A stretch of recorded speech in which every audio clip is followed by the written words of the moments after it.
رمضان بالکل سر پر ہے اور گرمی بھی اسی حساب سے شروع ہو گئی ہے.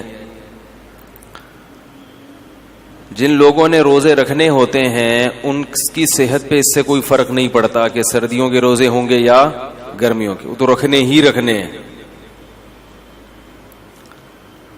کچھ لوگ ہوتے ہیں جو کنفیوز ہوتے ہیں کہ یار رکھیں یا نہیں رکھیں، وہ بہت پریشان رہتے ہیں. دو قسم کے لوگ ہیں جو بالکل پریشان نہیں ہوتے، ایک وہ جنہوں نے رکھنے ہی رکھنے ہیں اور ایک وہ جنہوں نے رکھنے ہیں ہی نہیں، چاہے سردیوں کے ہوں یا گرمیوں کے. یہ دونوں بالکل پریشان نہیں ہوتے. جو درمیان والا طبقہ ہے نا، جو سوچتا ہے کہ رکھوں کہ نہیں رکھوں، رکھنے ہیں کہ نہیں رکھنے، وہ کیا رہتا ہے؟ پریشان.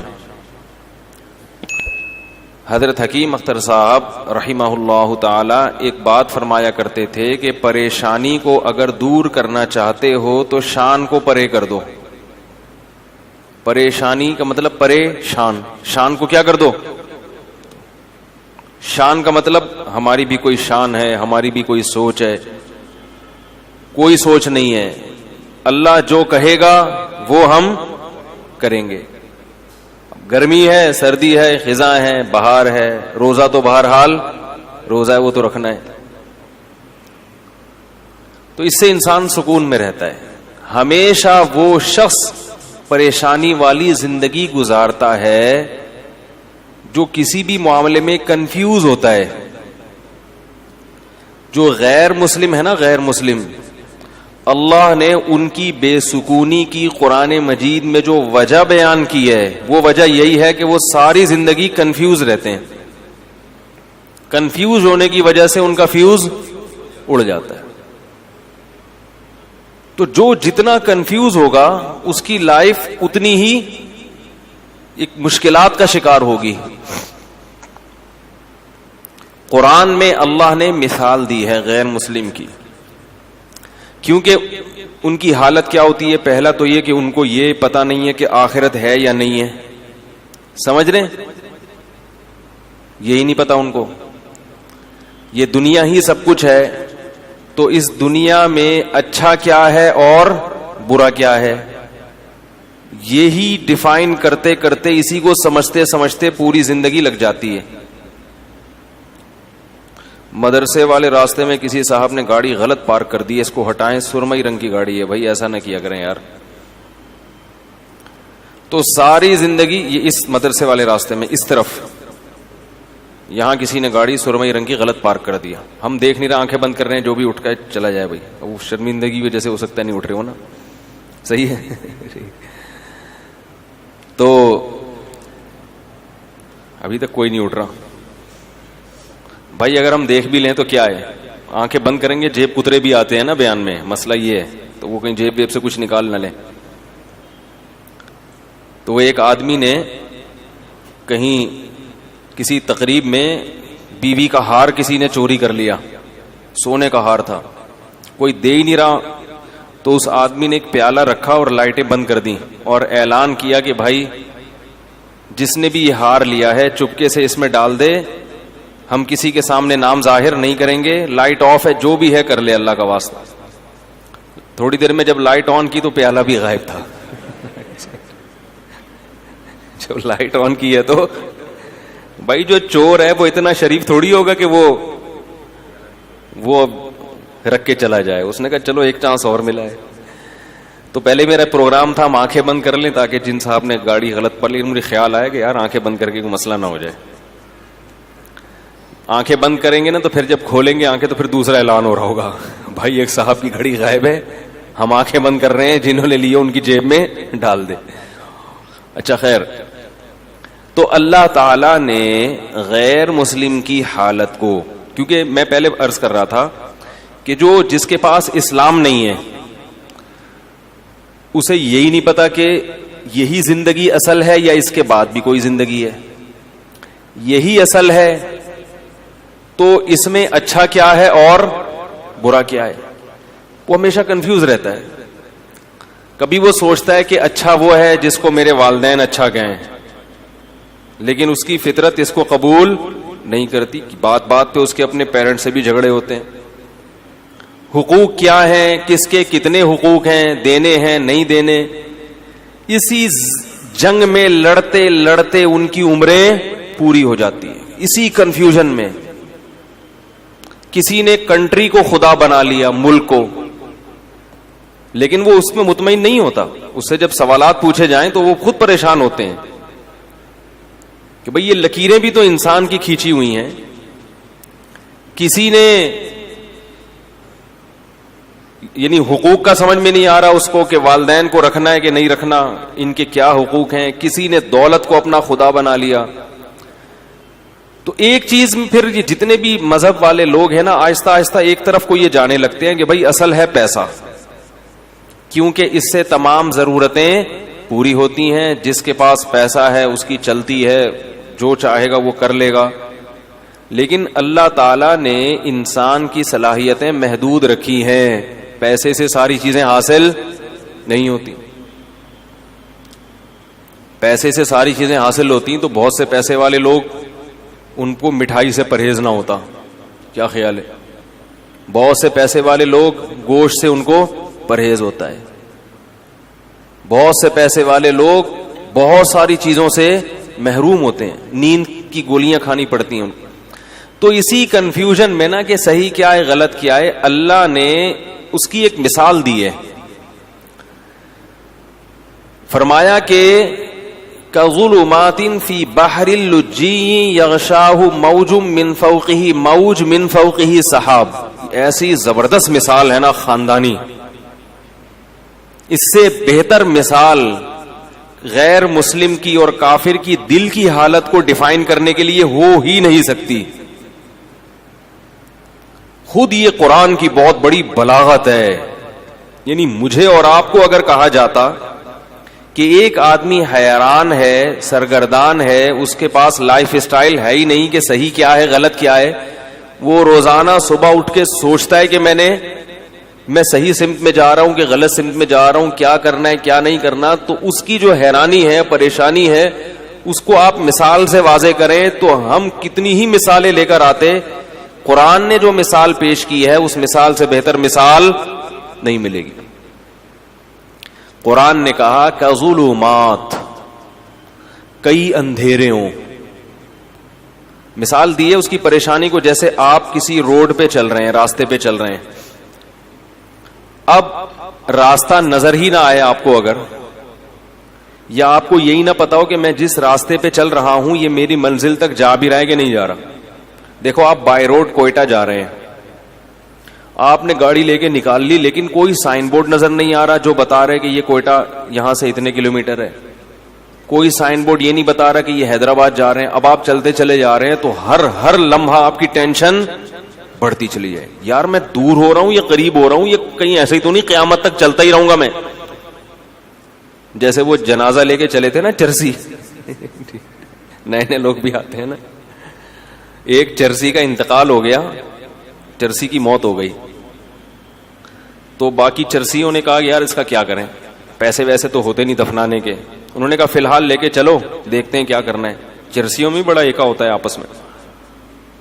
تو انہوں نے اس کو جنازے کو چارپائی اٹھائی اور ایسے ہی لے کے چلتے گئے. جب جنازے کو لوگوں نے دیکھا تو آپ کو پتا ہے ایک ایک کر کے کندھا دینے آتا, تو جو نیا آدمی کندھا دینے آتا گیا, پرانے والے کھسکتے چلے گئے. ٹھیک ہے. اب رش لگ گیا لوگوں کا, جنازہ ہے بھائی, جا رہے ہیں, پتہ ہی نہیں کہاں جانا ہے. شہر ختم ہو گیا. خیال یہ تھا کہ بھائی شہر کے باہر قبرستان ہوگا, اس کے لواحقین کہیں گے اب یہاں کو ٹرن مارو, ادھر کو ٹرن, لیکن چلتے جا رہے. جس نے کٹنا تھا کٹ گئے, جو آخر میں 4 آدمی رہ گئے وہ تو نہیں جنازہ اتار سکتے, وہ جا رہے ہیں. کافی دیر بعد ان کو خیال آیا کہ یار اس کو اتارنا کہاں ہے بھائی, اس کو اتارنا کہاں, کس کا ہے, یہ کون ہے, کس کا ابا ہے, کس کا بیٹا ہے, کس کا بھائی ہے, کس کا چاچا ہے, کس کا ماموں ہے, پتہ ہی نہیں چل رہا. تو چلتے چلے جا رہے. تو آپ کو منزل ہی کی خبر نہ ہو کہ جانا کہاں ہے, تو آپ چلتے چلے جائیں گے اور ٹینشن آپ کی بڑھتی چلی جائے گی. جیسے اس جنازے کی چارپائی والوں کی ٹینشن بڑھ رہی تھی کہ یار کدھر ٹکائیں اس کو. تو اللہ نے مثال دی ہے کظلمات فی بحر, فرمایا بہت سارے اندھیرے ہوں اور کوئی شخص سمندر کی تہ میں ہو. فی بحر لجی، سمندر بھی بہت زوردار لہروں والا گہرا سمندر جس کی گہرائی میں بہت زیادہ اندھیرا ہوتا ہے، وقت بھی رات کا ہو، یغشاہ موج من فوقہ موج، موج کے اوپر موج چڑھی ہوئی ہے، ایسی گہرائی والا سمندر، من فوقہ سحاب، اور کالی رات میں بادل بھی ہوں کالے جو ستارے اور چاند کی روشنی سے بھی رکاوٹ بن رہے ہوں،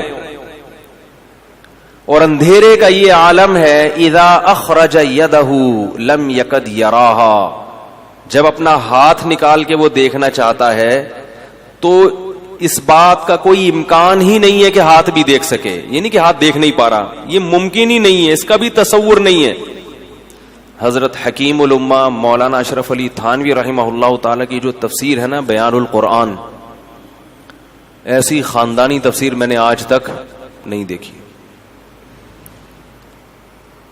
اس کی اردو بہت گاڑی ہے، اس لیے عام لوگوں کی سمجھ میں نہیں آتی، تو خاص طور پہ جو اہل علم حضرات ہیں، میں تو چھوٹا منہ بڑی بات ہوگی لیکن میں ان سے بڑوں ہی کی نسبت سے ایک بات کہتا ہوں کہ اپنے مطالعہ میں بیان القرآن کو لازمی شامل کرو۔ حقیقی معنوں میں قرآن کی تفسیر ہے، دائیں بائیں نہیں ہوتا، موضوع من گھڑت ضعیف روایتیں نہیں ہوتی، ٹو دا پوائنٹ بات ہوتی ہے، اور قرآن کو حل کیا ہوتا ہے، ایران تران نہیں ہے اس میں۔ بعض تفسیروں میں ایسا ہوتا ہے کہ اللہ کا کلام کم ہے،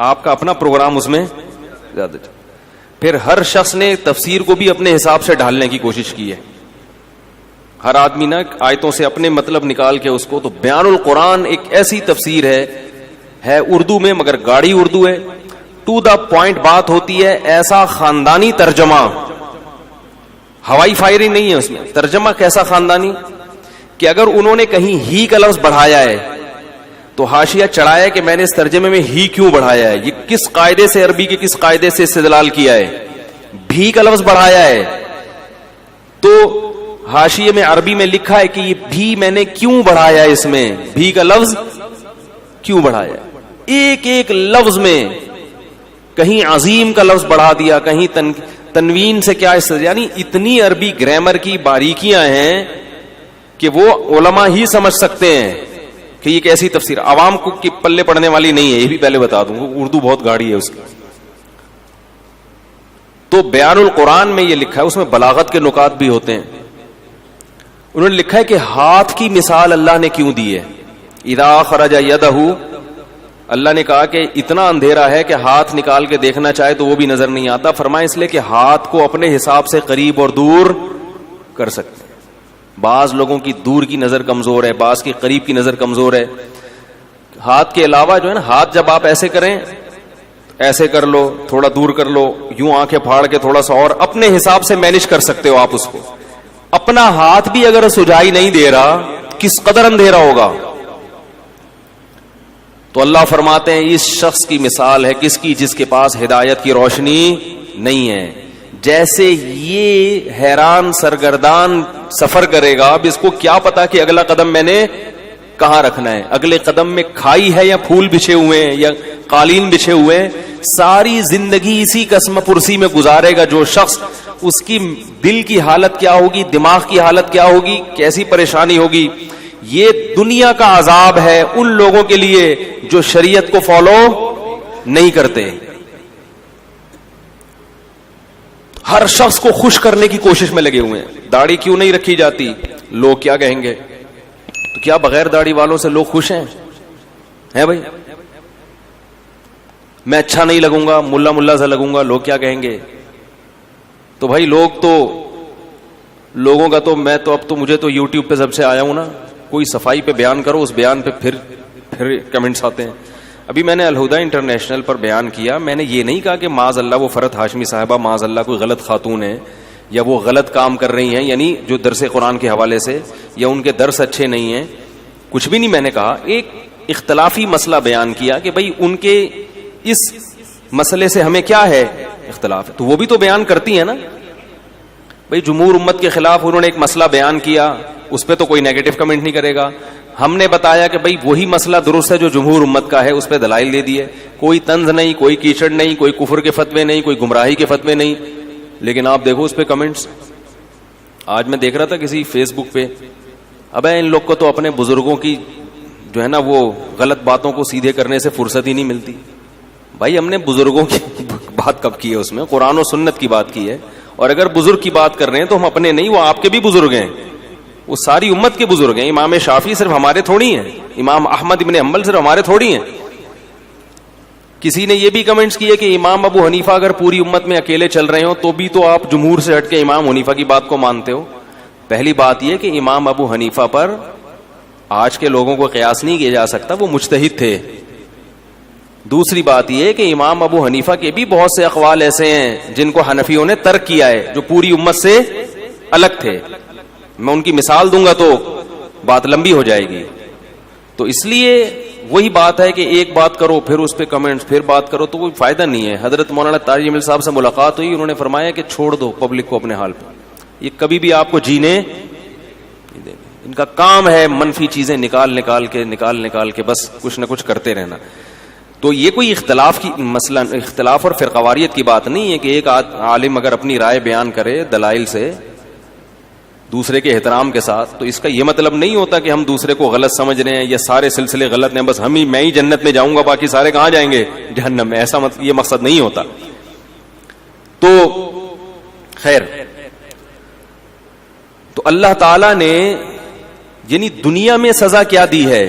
میں یہ عرض کر رہا تھا کہ ہم دنیا کو خوش کرنے کے لیے کام کرتے ہیں مگر دنیا خوش. ایک اور چھوٹی سی بات کر دوں, بات چل پڑی ہے. کسی نے ابھی یہ بھی کہا کہ یہ مفتی طارق صاحب جو ہیں کروڑوں روپے کما رہے ہیں یوٹیوب سے. یہ کیا کر رہے ہیں؟ ایک دھیلا بھی نہیں کما رہا, ایک سکہ رائج الوقت بھی نہیں کما رہا.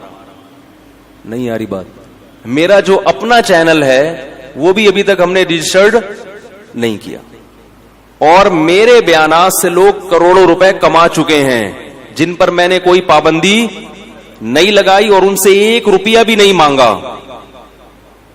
یہ اتنا بڑا ظرف مولویوں ہی کا ہوتا ہے سمجھ رہے ہیں.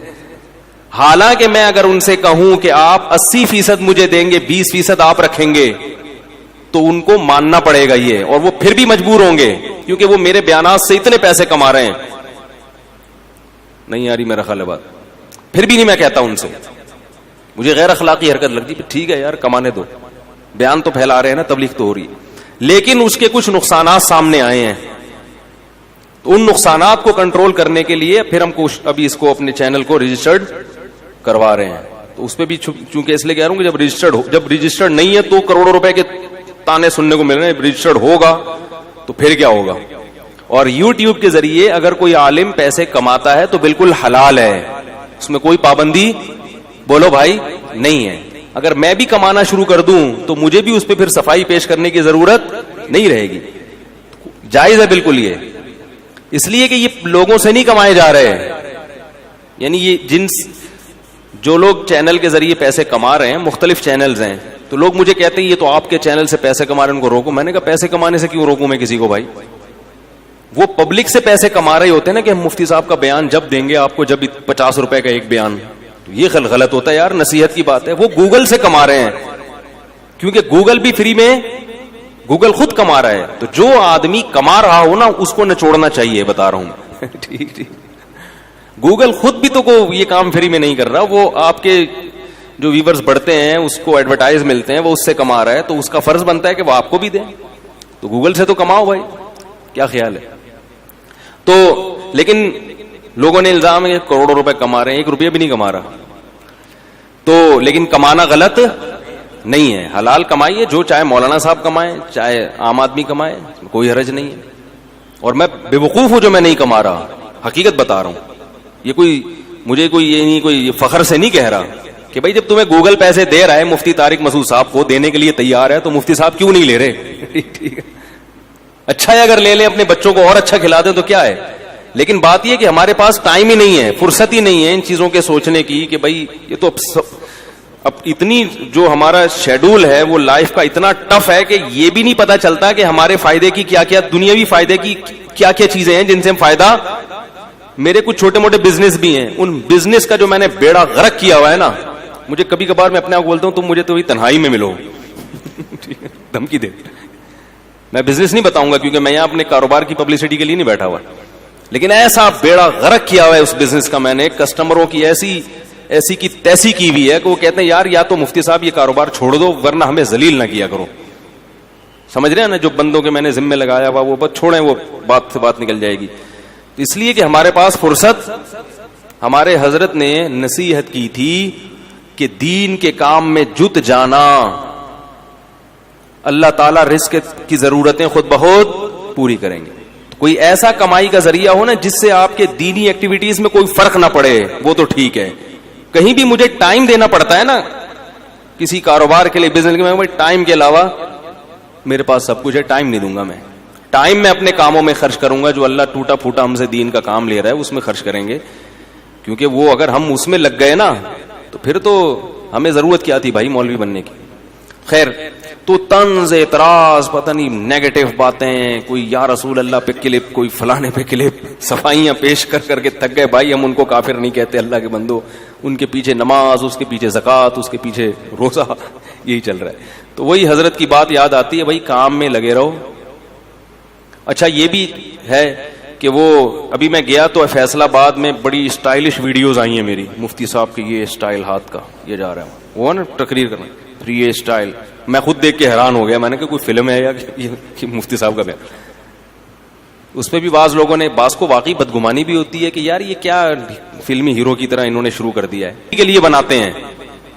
سمجھ رہے ہیں؟ اب مفتی صاحب کو کہیں گھوڑے پہ بیٹھے ہوئے دیکھ لیا, ابھی میں جھنگ گیا تھا 2 گھنٹے گھوڑ سواری کی الحمدللہ, 10 کلومیٹر گھوڑے پہ چلا ہوں میں. بہت سختی سے منع کیا, کسی نے ویڈیو اپلوڈ فل اسپیڈ میں بھگایا ہے, وہ جو ایبٹ آباد والا ہے نا سلو موشن, وہ نہیں, خاندانی بھگایا گھوڑا, ایسی اسپیڈ میں گھوڑ سواری. بہت شوق ہے مجھے, ویڈیو اپلوڈ کرنے سے منع کیا سختی سے, کسی نے نہیں کرنی, کیونکہ کوئی فلم کے ہیرو تھوڑی ہیں ہم کو مفتی صاحب یہ اسٹائل میں آ رہے ہیں, اب گھوڑے پہ یوں کر کے بیٹھے ہوئے ہیں.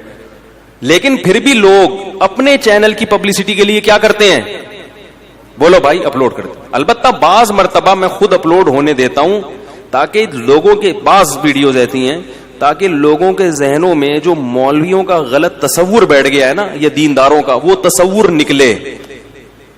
سمجھ رہے ہیں؟ وہ سمجھتے ہیں کہ بس یہ دلہن کی طرح مسجد میں آئے, ایسے 4 آدمی ان کو پکڑ کے لے کے جائیں اور خراما یہ نہ چل سکتے ہیں, نہ دوڑ سکتے ہیں, نہ گھڑ سواری.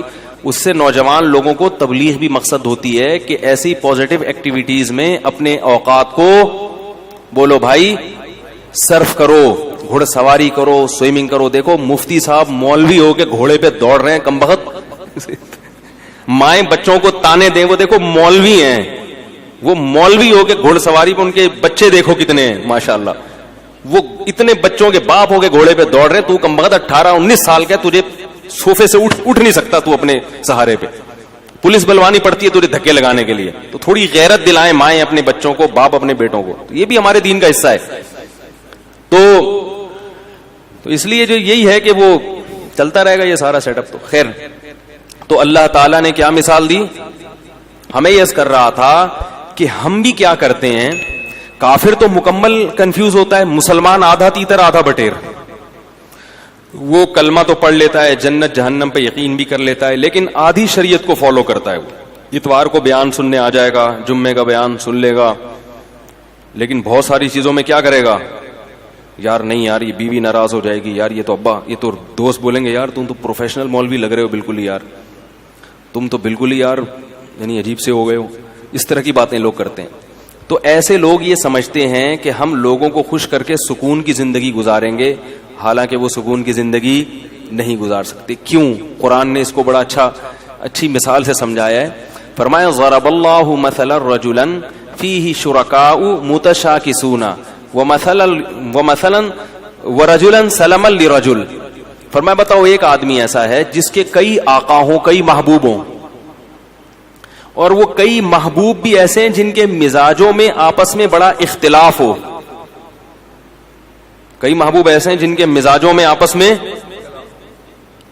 مثال دیتا ہوں, کسی کی 4 بیویاں اور چاروں اپوزٹ دماغ کی ہیں, تو وہ ڈپریشن کا مریض بنے گا کہ نہیں بنے گا؟ چاروں کو خوش رکھنا اس کے لیے ممکن ہوگا ہی نہیں. چاروں کا مزاج بالکل الگ, چاروں پھڈے باز. وہ کہتی ہے میری دعوت قبول کرو, میرے ہاں ناشتہ کرو. وہ کہہ رہی ناشتہ آپ نے میرے یہاں ہی کرنا ہے. تیسری کہہ رہی ناشتہ تو آپ کا باپ بھی میرے یہاں کرے گا. چوتھی کہہ رہی ہے ناشتہ روزانہ کس کے گھر ہوگا؟ میرے گھر. ایک کے ابا ایس ایچ او ہیں, ایک کے ڈی ایس پی, ایک کے آرمی میں کرنل ہیں, اور ایک کے ابا علاقے کے ناظم ہیں بھائی, اور ہول سیل کے حساب سے سالے بھی ہیں. اب چاروں کا مطالبہ کیا ہے؟ ناشتہ کس کے یہاں ہوگا؟ آپ کہو گے بھائی ناشتہ تمہارے ہاں, لنچ تمہارے ہاں, ڈنر تمہارے ہاں. کوشش کرو گے نا؟ نہیں. متشاکسون, جھگڑالو, نہ ضدی. بول دیا ناشتہ آپ نے کہاں کرنا ہے؟ ادھر کرنا ہے. بڑھے گا کہ نہیں بڑھے گا؟ یہ ٹینشن سے بولے گا بھائی 4 پراٹھے تھوڑی کھا سکتا ہوں میں, چلو ادھر بھی ناشتہ کر لیا, ادھر بھی کر لیا, ادھر بھی. پھر لنچ میں یہی پھڈے بازی. تو چاروں کو خوش رکھ سکتا ہے؟ بولو بھائی, نہیں رکھ سکتا. ایک کہہ رہی مجھے اپنے ساتھ سفر پہ لے کے جاؤ, دوسری کہہ رہی اس دفعہ سفر پہ میں نے جانا ہے, تیسری کہہ رہی اس دفعہ تو ان دونوں نے جانا, میں نہیں جانا ہے. وہ قرآن اندازی کرے گا نہیں, قرے کو ہم نہیں مانتے, چلو بیگم تمہیں اس دفعہ تمہیں لے جاتا ہوں, اگلے چکر میں تمہیں نہیں, اسی دفعہ میں نے بھی. متشاکسون کا مفہوم سمجھا رہا ہوں آپ. پھڈے باز, ہر ایک کی خواہش ہے کہ ابھی میری جو چاہت ہے اس کو پورا کرو. بھائی آپ پورے ہو جاؤ گے اس میں, نہیں ہو سکتا. 4 دوست ہیں, کوئی بھی 4 محبوب ہیں, یا 3 ہیں, یا 2 ہیں, یا کئی سارے ہیں. اللہ فرماتے ہیں یہ شخص کبھی بھی سکون کی زندگی, بولو بھائی. آپ کہیں گے پھر میں 4 کی ترغیب کیوں دیتا ہوں جب سکون اللہ خود کہہ رہے ہیں.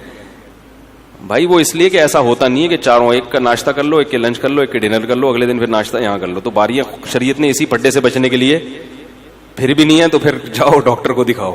ایسا بھی ہوتا ہے بعض دفعہ. ہم کب کہتے ہیں کہ لڈو کھانے کی نیت سے کرو؟ ہم تو کہتے ہیں بھائی جہاد ہے, پٹو گے. ٹھیک ہے, یہ تو ہم پہلے کہتے ہیں. ثواب ملے گا مگر پٹنے کا الگ ملے گا اور شادی کا الگ سے ملے گا. تو ضرورت ہے معاشرے کی. تو اللہ تعالیٰ فرماتے ہیں کہ ایک آدمی ہے ایسے ہیں جس کے محبوب ہیں, جس کے کئی خدا ہیں. ایک خدا کو خوش کرتے ہو, دوسرا خدا ناراض ہو جاتا ہے. دوسرا وہ ہے سلام الرجل, جس کا صرف ایک آقا ہے, اس کو پتا ہے صرف میں نے اس کو خوش کرنا ہے, اس کی چاہتوں کو پورا کرنا ہے. فرمایا بتاؤ هل یستویان مثلا, کیا سکون اور اطمینان میں دونوں برابر ہو سکتے ہیں؟ آج مسئلہ یہ ہے کہ ہم نے ایک اللہ کو محبوب حقیقی بنایا ہی نہیں ہے. جمعے کی نماز پڑھ لیتے ہیں اللہ کو خوش کرنے کے لیے, ایک آدھ روزہ بھی رکھ لیتے ہیں اللہ کو خوش کرنے کے لیے, عید پہ نہا بھی لیتے ہیں اللہ کو خوش کرنے کے لیے.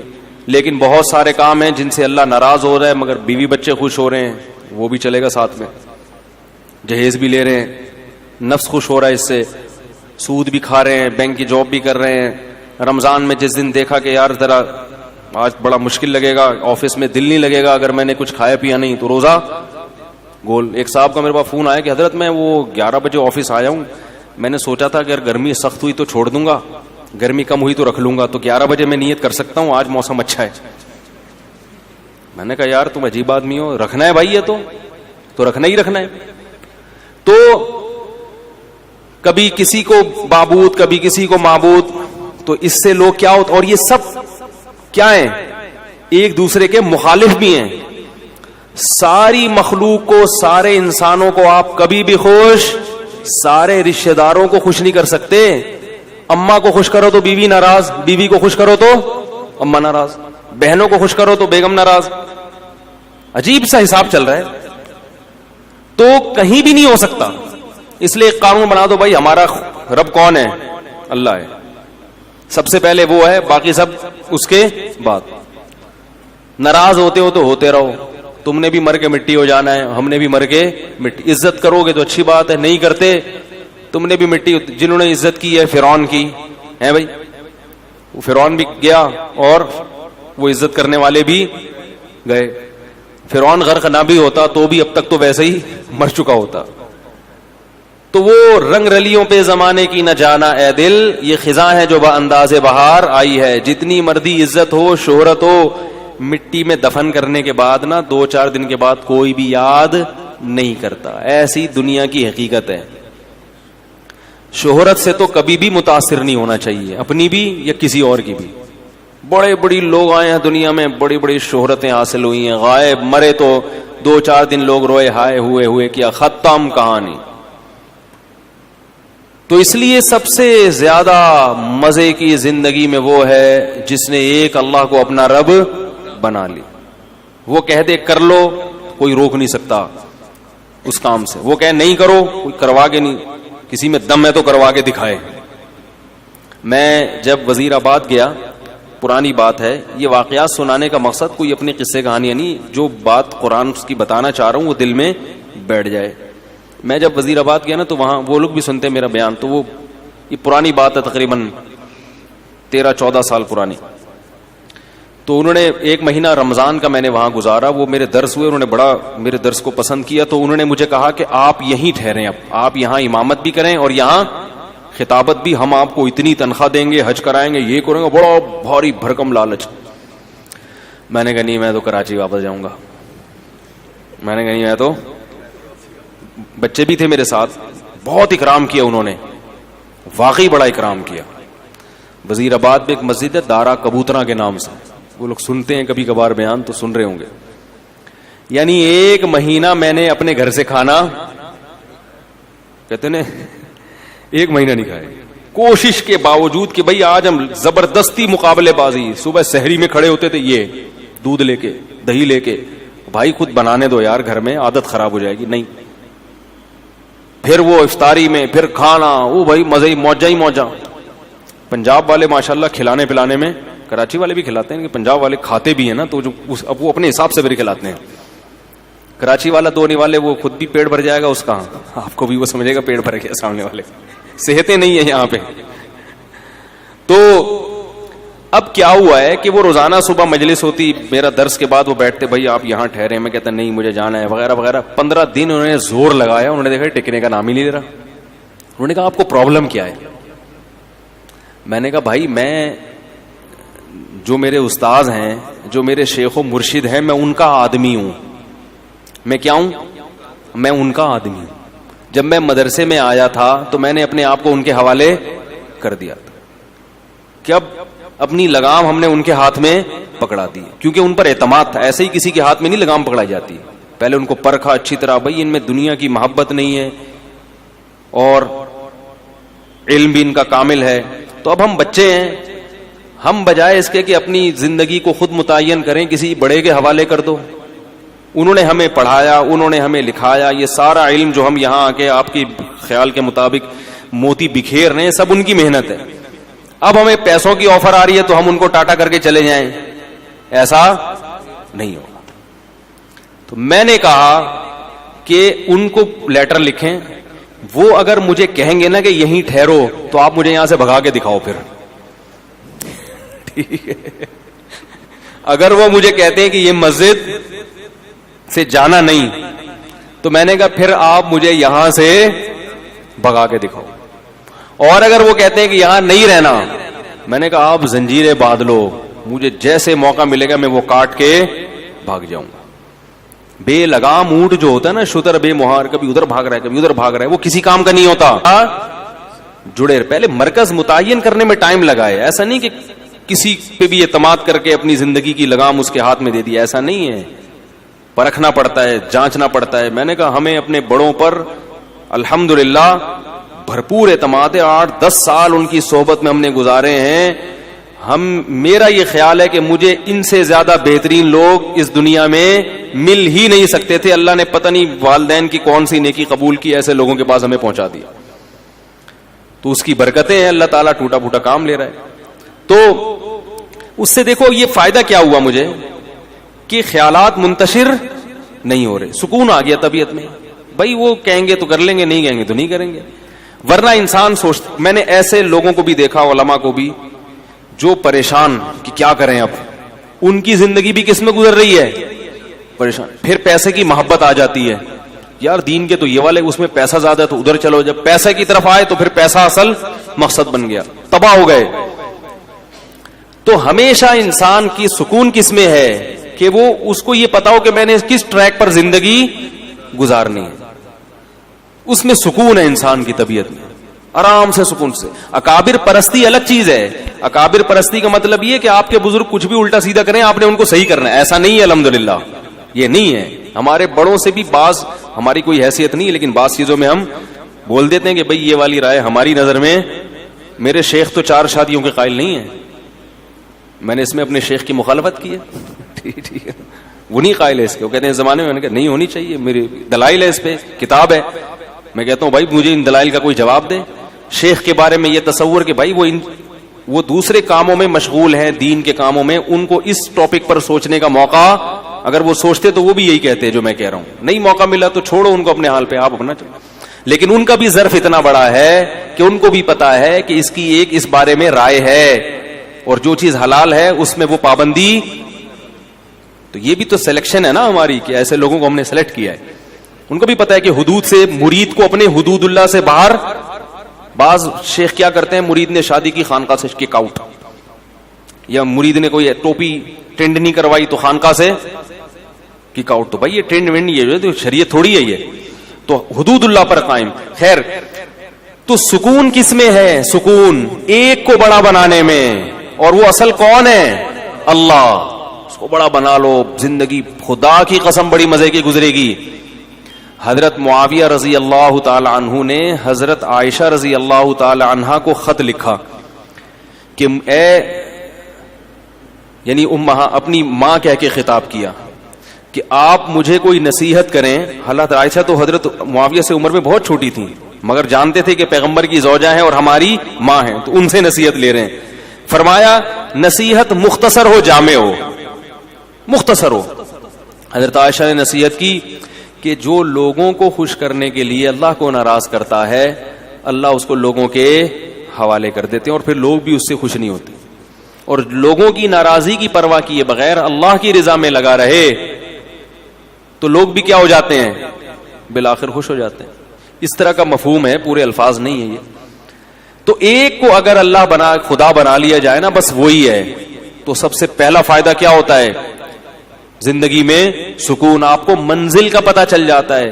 تو اس لیے میں اتنی لمبی تقریر کر رہا ہوں کہ دیکھو بھائی, یہ جو فرائض و واجبات ہیں اس میں ہمارے پاس آپشن نہیں ہے. رمضان کے روزے صرف مسافر چھوڑ سکتا ہے اور بیمار, ان 2 کے علاوہ کوئی بھی روزہ نہیں چھوڑ سکتا. اور سفر میں بھی اگر تکلیف اور مشقت نہ ہو تو روزہ رکھنا افضل ہے, تاکہ رمضان کی فضیلت حاصل ہو. وہ جو حدیث میں آتا ہے لیس من البر الصیام فی السفر, سفر میں روزہ نیکی نہیں ہے, وہ اس سے وہ سفر مراد ہے جس میں تکلیف ہو, مشقت ہو. آج کل جہازوں کے سفر ہیں, ٹرینوں کے سفر ہیں, بسوں کے سفر ہیں, بہت آرام سے روزہ رکھ سکتے ہیں, نہیں چھوڑنا چاہیے, اس میں فضیلت سے محروم ہو جائیں گے رمضان کی. تو اس لیے پہلا تو یہ کام کرنا ہے کہ ہمت کرنی ہے, کسی نے بھی ایک بھی روزہ قضا, بولو بھائی. اس کے آخرت کے فائدے تو بہت ہیں جو آپ علماء سے سنتے رہتے ہیں, میں کچھ دنیا کے فائدے آپ کو بتا دیتا ہوں. آخرت کے فائدے تو بہت ہیں نا, وہ تو آپ کو خود محسوس ہوگا جب روزہ رکھتے ہیں. رمضان کے آخری عشرے میں دل نرم ہو جاتا ہے. اللہ نے روزے دار کا جو بھوکا پیاسا رہتا ہے نا, اس کے لیے جنت میں الگ دروازے بنائے ہیں, اور ان کے نام کیسے رکھے ہیں؟ ریان, سیراب کرنے والا, کیونکہ اس نے اللہ کی خاطر پیاس برداشت کی. اللہ اس کو اپنی دست رحمت سے سیراب کریں گے الگ سے. اور یہ عبادت مسلمانوں کے علاوہ کسی اور کے پاس نہیں. کہیں آپ نے دنیا میں سنا کہ فلاں قوم کے ہندوؤں کے روزے آئے ہوئے, سارے ہندو بھوکے پیاسے؟ کہیں بھی نہیں. وہ رکھتے ہوں گے شاید, کوئی ان کے پنڈت رکھ لیتے ہو, نہ سکھوں میں نہیں. مسلمانوں کا جیسے ہی رمضان آتا ہے پوری دنیا میں ایک بہاریں چھا جاتی. یہ اس کی علامت ہے کہ اسلام زندہ اور جیتا جاگتا مذہب ہے, زندہ مذہب ہے, تھکا ہوا مرا ہوا بیمار مذہب نہیں ہے. پوری دنیا میں ہلچل مچ جاتی. جو روزے نہیں بھی رکھتے نا, وہ تھوڑے سے ٹریک پہ وہ بھی کم از کم افطاری میں تو بیٹھ ہی جاتے ہیں وہ بھی. یہ اللہ کی بڑی رحمت ہے. ٹھیک ہے, یعنی اثر تو ان کی زندگی میں ہی پڑتا ہے نا, ان کی بھی کھانے پینے کی ٹائمنگ تھوڑی سی چینج ہو جاتی ہے. تو روزے کے اخروی فائدے کیا ہیں وہ تو ایک الگ بات ہے. روزے کے صحت کو کیا فائدے ہوتے ہیں اگر وہی آپ لوگ کو پتہ چل جائیں تو میں کہتا ہوں وہی چیز ایسی ہے جو انسان سے روزے رکھوا دے. بھوکا رہنا صحت کے لیے انتہائی مفید ہے. پہلی بات یاد رکھو, بھوکا رہنے سے صحت کو کوئی نقصان نہیں ہوتا, کوئی نقصان نہیں. وقتی نقصان کو نقصان نہیں کہتے ہیں. دیکھو جب آپ ایکسرسائز کرتے ہو, صبح صبح اٹھ کے جاگنگ کرتے ہو, وقتی نقصان تو اس میں بھی آپ کی انرجی یوٹیلائز ہو گئی, آپ تھک گئے, پسینہ نکلا, تھکاوٹ, سانس پھول گیا, تھوڑی دیر تک آپ سے ہلا بھی نہیں جائے گا. یہ نقصان نہیں ہے. کیوں؟ یہ وقتی نقصان ہے جو آپ کو آگے بڑے بڑے نقصانات سے بچا رہا ہے. ہوتا ہے کہ نہیں ہوتا؟ تبھی ڈاکٹر کہتے ہیں ایکسرسائز کرو, یہ کرو, وہ کرو, ہلو جلو. آپ کو یار میں نیچے پڑا ہوا ہوں تو میری انرجی کیا ہو رہی ہے؟ اسٹور ہو رہی ہے. ٹھیک ہے, کیا کرنا ہے اسٹور کر کے؟ بھائی انرجی کو یوٹیلائز کرو. تو ہماری انرجی یوٹیلائز ہونے کے بہت سارے طریقے ہیں, انرجی سرو ہونے کے بہت سارے, وہ سارے طریقے صحت کے لیے ضروری ہیں. مثلا انرجی کو سرو کرنے کا, دیکھو اس کی میں مثال دیتا ہوں. دریا میں پرانا پانی نکلتا ہے تو نیا پانی, بول لو یار, آئے گا نا. اگر دریا میں پانی کھڑا رہے کہ پانی اسٹور ہے, دریا طاقتور ہو, نہیں ہوگا, سڑ جائے گا, کیڑے پڑ جائیں گے. پانی نکلے گا, پرانا پانی کنویں سے پرانا نکلے گا تو نیا پانی آئے گا. کنواں بھرا رہے گا. کنواں خالی جب ہوگا جب پرانا نکل رہا ہے اور نئے پانی کی جگہ نہیں ہے, یہ پیچھے نیا پانی ختم ہو گیا ہے. تو ہماری جو انرجی ہے نا, یہ دریا کے پانی کی طرح ہے. یہ سرو ہوتی رہے گی, یوٹیلائز ہوتی رہے گی, اور نئی خوراک جسم میں جاتی رہے گی. تو یہ دریا کی طرح ہمارا بلڈ کیا کرے گا؟ سرکولیٹ کرتا رہے گا اور تازہ ہوتا رہے گا. تو میرا ایک بیان تھا نا کہ جو خواتین نسل روکتی ہیں ان کی صحت خراب ہو جاتی ہے, اس میں بھی میں نے یہ بات سمجھائی ہے کہ نسل جب بڑھتی ہے اور خوراک صحیح ملتی رہے عورت کو, تو وہ بلڈ جو ہے نا نیا تازہ بنتا ہے, دوبارہ سے وہ فریش ہو جاتی ہے اور ان کی صحت زیادہ اچھی ہوتی ہے بنسبت ان خواتین کی جو بچوں کی پیدائش کو روک لیتی ہیں. وہ جلدی بوڑھی ہو جاتی ہیں. لیکن یہ ضروری ہے کہ خوراک پراپر ملتی رہے. اس لیے کہ آپ کنویں سے پانی تو کھینچ کے نکال رہے ہیں, نیا پانی زمین میں ہے ہی نہیں, پھر تو وہ ختم ہو جائے گا. ورزش کرنے والا آدمی کھاتا ہے نہیں اور ورزش کرتا رہتا ہے, تو سوکھ کے, یا کسی خاتون کے بچوں کی ولادت تو ہو رہی ہے مگر پراپر خوراک نہیں مل رہی, مل بھی رہی ہے تو غلط ناقص خوراک مل رہی ہے. اس کو کھجور اور دودھ, جو ایک میں اکثر مثال دیتا ہوں, بتاتا رہتا ہوں, بھائی کھجور اور دودھ جو ہے نا یہ اپنی خوراک کا حصہ بنا لیں, بچوں کا بھی, خواتین کا بھی. خاص طور پہ جو خواتین بچوں کو فیڈ کرا رہی ہیں یا جو پریگنینسی ہے جن کو, کھجور اور دودھ اس قسم کی چیزیں کھانی چاہیے. نبی صلی اللہ علیہ وسلم نے کھجور کو پاکیزہ پھل قرار دیا ہے. پاکیزہ کا مطلب کیا ہے؟ یہ بادی نہیں ہے, اس سے خراب خون پیدا نہیں ہوتا, اچھا صالح خون پیدا ہوتا ہے, اس سے پیغمبروں کی خوراک ہے. تو اب میں یہ عرض کر رہا تھا کہ ہماری انرجی جو سرو ہوتی ہے اس کے بہت سارے اللہ نے طریقے رکھے جو سارے ضروری ہیں. ایک طریقہ یہ کہ آپ ورزش کریں, اس سے انرجی. ایک طریقہ یہ جسم سے پسینہ نکلے. ایک طریقہ یہ ہے کہ آپ جو ہے عورت کے لیے جیسے بچے کو فیڈ کرائے, اس سے بھی انرجی سرو ہوتی ہے. اس کی نکاح کے بعد انسان کی انرجی زیادہ خرچ ہوتی ہے. تو یہ سارے طریقے. اس طرح حجامہ جو کرایا جاتا ہے, خون نکالا جاتا ہے, اس سے بھی آپ کی صحت. بھائی آپ ویسے کسی کو خون دیں, سب ڈاکٹر کہتے ہیں خون دینے سے صحت خراب نہیں ہوتی, بلکہ میں ایسے لوگوں کو جانتا ہوں ہر 6 مہینے میں خون دے رہے ہیں اور 10 سال سے ان کو کوئی بیماری نہیں ہوئی ہے. ہر 6 مہینے میں خون دے دیتے ہیں, کیونکہ پرانا خون نکلتا ہے, نیا بنتا ہے, تو بیماریوں کو ڈیرا جمانے کا موقع ملتا ہی نہیں ہے. اسی طرح یاد رکھیں کہ کچھ وقت کے لیے سپلائی کو روک لینا, خوراک کی سپلائی کو روک لینا, تاکہ میدا جو ہے نا, میدا اور ہماری باڈی, وہ جتنے ہمارے جسم میں فاسد مادے ہیں ان کو استعمال کر کے کام میں لے آئے, کچرا جل جائے, سمجھ آئی, تاکہ بیماری کے جتنے امکانات تھے وہ سارے امکانات کیا ہو جائے, ختم ہو جائیں. تو یہ بھی ہماری صحت کے لیے اتنا ہی ضروری جتنا ایکسرسائز کرنا ضروری ہے. کیسے سمجھائیں یار, ہے نا کئی ہفتوں. تو کیا ہوتا ہے, ہم جب کھا رہے ہیں, پراٹھے بھی کھا رہے ہیں اور پتہ نہیں کیا کیا کھا رہے ہیں, جائیدادیں بھی کھا رہے ہیں, بہن کی وراثت بھی کھا رہے ہیں, بیوی کا مہر بھی کھا لیا, رشوت بھی کھا لی, اور کیا کیا کھا لیا. اب وہ تمام چیزیں ہماری ایکسرسائز سے یوٹیلائز نہیں ہوتی. یہ غلط فہمی ہے. ایکسرسائز ہر چیز کا آخری حل نہیں ہے, پھر بھی وہ کہیں نہ کہیں کونے کھانچوں میں رہ جاتے ہیں. اب میں دیکھو میڈیکل سائنس کی زبان نہیں استعمال کروں گا کیونکہ میں ڈاکٹر نہیں ہوں, بعض لوگ کہتے ہیں ڈاکٹروں کی جگہ آ کے نا بڑے فنٹر گیری کر رہے ہیں, ان کو کیا پتا. تو میں تو اپنی زبان میں آپ کو سمجھاؤں گا نا, یا جو بالکل سادہ زبان میں, کیونکہ میں ڈاکٹر تھوڑی ہوں, لیکن یہ صحت کے بنیادی اصول ہیں اور یہ ڈاکٹر بھی کہتے ہیں. آپ سرچ کرو, آپ کو پتا چلے گا. جو گوروں کی بنائی ہوئی ویب سائٹس ہیں ان میں آپ جاؤ جو اوتھینٹک ہیں, وہ بھی اس بات کا اقرار کرتے ہیں کہ روزہ رکھنا انسان کی صحت کے لیے انتہائی ضروری. آپ کو پتا ہے گورے اس پر آ رہے ہیں کہ ہفتے میں 5 دن کھاؤ, 2 دن فاسٹنگ.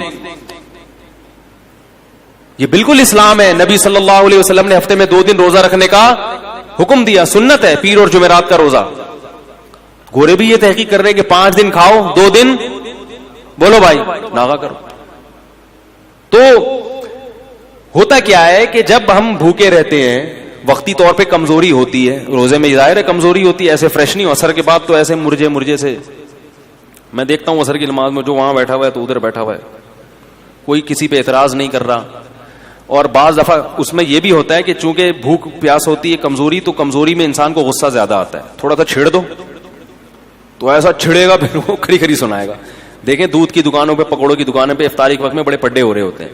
تو ہوتا کیا ہے, وقتی نقصان ہوتا ہے کہ کمزوری ہوتی ہے جسم میں, لیکن ہماری باڈی وہ سارے غلیظ مادے آہستہ آہستہ کھانا شروع کر دیتی, نتھر جاتا ہے جسم. 1 مہینے تک یہ پروسیس جب ہوتا ہے, اس کا سب سے بڑا فائدہ کیا ہوتا ہے, آپ کینسر کی بیماری کو کئی کلومیٹر دور دھکیل دیتے ہیں. کینسر ہے کیا, یہ جو فاضل مادے ہیں نا جسم میں, جو ہماری سیلز کی جو نیچرل ٹوٹ پھوٹ نہیں ہوتی, پھر یہ کہیں سے ادھر سے پھوڑا بن کے نکلا.